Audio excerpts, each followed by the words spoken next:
Hey everybody, welcome back to the channel, and in today's video, I will be giving my review for Ant-Man and the Wasp: Quantumania.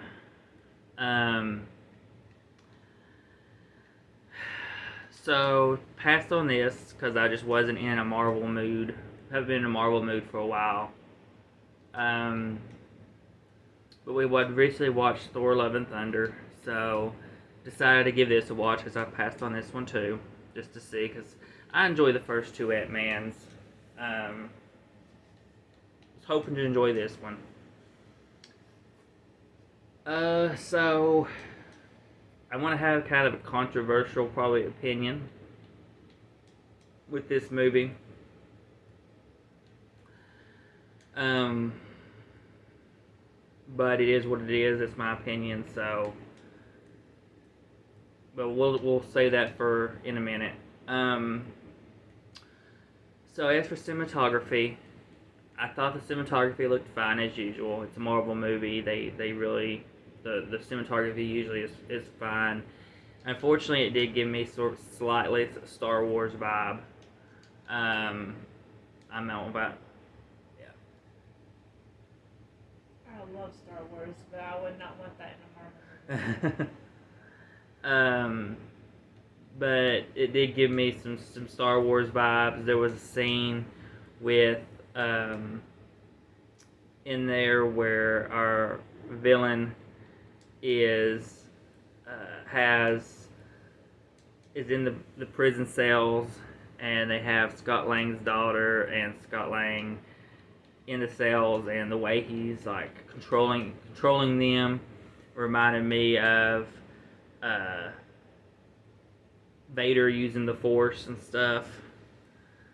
So kind of gave me a lot of Star Wars vibes, which I didn't like fully. But I loved Paul Rudd as usual as Ant-Man.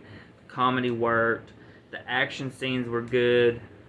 When there was action scenes, there was some there's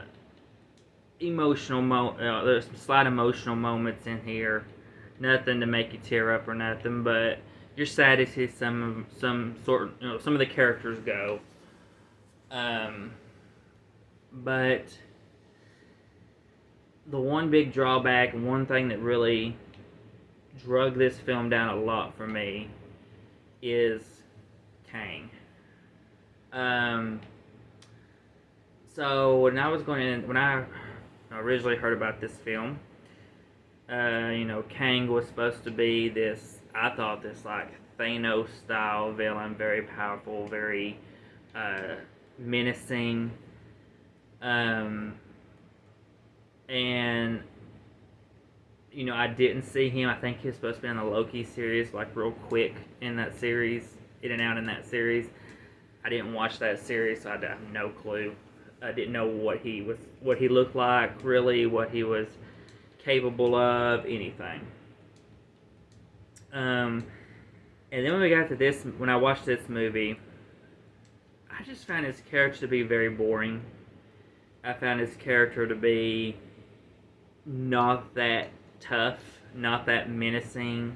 And I know there's alternate versions of him in alternate universes. There may be some that are stronger than others. But this version that they gave us in this movie, to me is the introduction that sets you up for what's coming later. I mean, we're even getting Kang, Avengers Kang Dynasty. I don't feel like that this set me personally up very well to be ready for him in another film. I mean, he had a couple moments where he looked powerful, like, unfortunately, the Vader moment is what I'm going to call it, in the prison cells.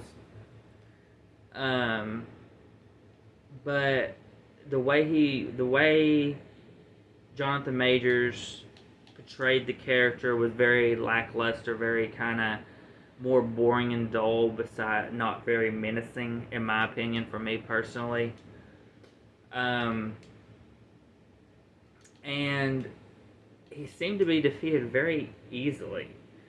Not only did he get defeated by um, uh, Wasp's mom, um, but then he gets taken down by a bunch of ants. Granted, they're big ants, but ants. And then after he manages to get through the ants, both Ant-Man and Wasp basically just take him down. Now, he put up somewhat of a fight against Ant-Man. Granted, it was a fist fight pretty much, but he put up a fight, somewhat of a fight against Ant-Man. But then once you got Wasp in there, he was pretty well taken down very quickly. Not very hard to do, and that kind of concern, that right there, just like you're setting me up that he has his own like King Dynasty Avenger movie, and you're telling me that all the Avengers are going to have to team up to take him down. Like, you're not showing me that in this movie. So I'll be curious to see what they do. I don't know if there's like some master Kang character that we've not seen yet that's going to be way more powerful, or if they'll be having to face like multiple versions of him at one time. But so far, I'm not impressed with this character. To me, he was the weakest point. This is, like I said, this is probably controversial, but it just really drug this movie down. And I ended up giving this movie a 3 out of 5. It just wasn't one that really impressed me a whole lot. It had its moments, but I loved can't think of her name, that plays Scott Lang's daughter. Loved her. I think she's going to be a great asset to these movies going forward, because I'm assuming she'll be, now that she has her suit and everything, she'll be in the movies going forward as part of the Avengers or whatever. But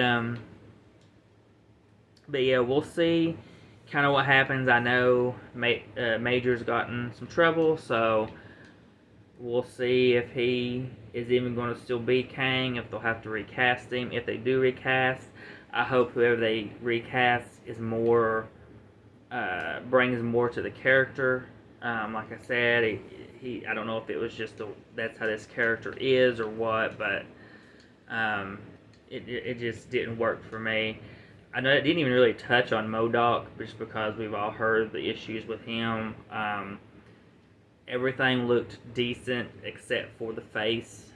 Don't know why they did that. I don't know if they thought we were just dumb and thought we needed to see the face of the actor who was playing MODOK, so we could know who he was. But you gave us the flashback, so why didn't you just give us the face he was actually supposed to have for MODOK? Hopefully I'm saying that name right. But I know he was a big disappointment for a lot of people, character-wise. And I didn't really think he was that funny. I thought he was almost stupid in a way. They played his character very stupid in a way. But yeah, I mean, it's just a solid middle of the road film. We'll see how the next one is. I think the next one is the Marvels, I believe.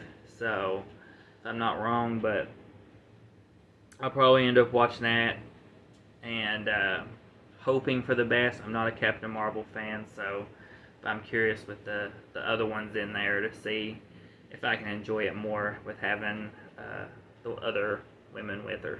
So, but yeah, so that is everything for this review. So please come like, subscribe, hit the bell to be notified for our videos, and we'll see you all in the next one.